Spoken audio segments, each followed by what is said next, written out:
This is Suneer Chowdhary, your football expert for the day. Along with me is tarot reader Shruti Chopra. Hey Shruti, how are you? Hey Suneer, I'm good. Suneer, for this podcast, we're looking at the friendly between France and Scotland. Yes, it's a football friendly between France and Scotland, and it's a last chance for France to get warmed up, get their plans tweaked, and their tactics well oiled before the 2016 Euro Championship that begins from 10th June this month. In that sense, it's a big game for France, who are also the 2016 Euro hosts, as the pressure will be squarely on them. They're also coming off an exciting spree, having won 7 of their previous 8 matches. They've been playing friendlies because they had a direct qualification for the tournament, being hosts. And they have been scoring a truckload of goals as well, which could make for another entertaining encounter this tonight, Shruti. Well, their attack seems to contain some of the bigger ticket players, but what about the defense? Having spoken about all that that they have done in front of the goal, it's worth recalling that they are coming off some defensive lapses in these previous games. In fact, in the last 4 internationals that France have played, they have conceded 2 goals in each of those games. That's 8 goals in those 4 games.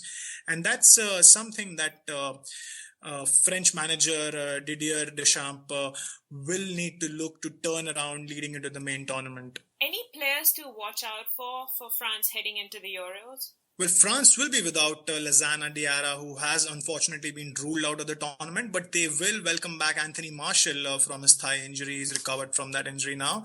Antoine Griezmann also joins the squad after having featured for Atletico Madrid in the Champions League final. The team lost in the final, so he has some unfinished business on the field. But as I said earlier, I will want to have a closer look at how the French defense goes about their business in this game after having conceded all those goals in the previous matches.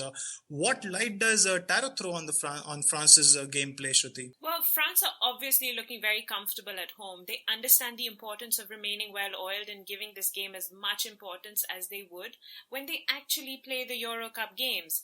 Their attitude and aggression will not change, but they will find themselves pushed in their half a little more than they would like. This is where the defense will need to step up, so it pretty much ties into what you're saying. The cards favor their second half a lot more than their first. We may see them pick up pace in the final 30 minutes of the game to seal their potential win. Now, Suneer, this appears to be a great opportunity for Scotland. Do you see them make the best out of it? Well, Scotland haven't qualified for the Euro Cup this year. They're the only team from the British Isle to have not done so. They will probably look at this as their last opportunity before they get down to featuring in the 2018 World Cup qualifiers that begin from September. But then they have had a rather long football season and will be missing some of their key players who have all been released from the squad. So I'm not sure about making the best out of this opportunity for Scotland at least. So, would you just write off their chances in this game?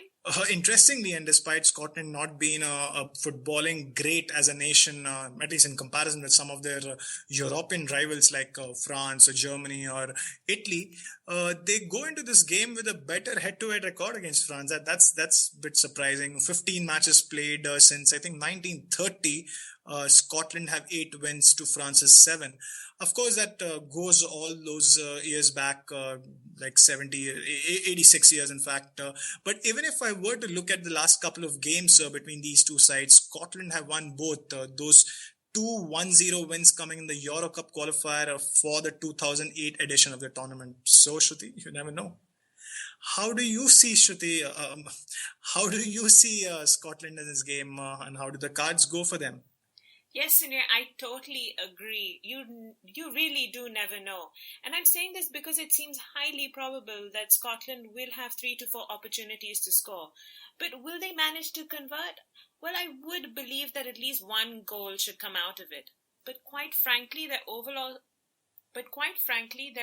strategies may find them a little too reliant on certain individuals to shine through, rather than teamwork being of utmost importance.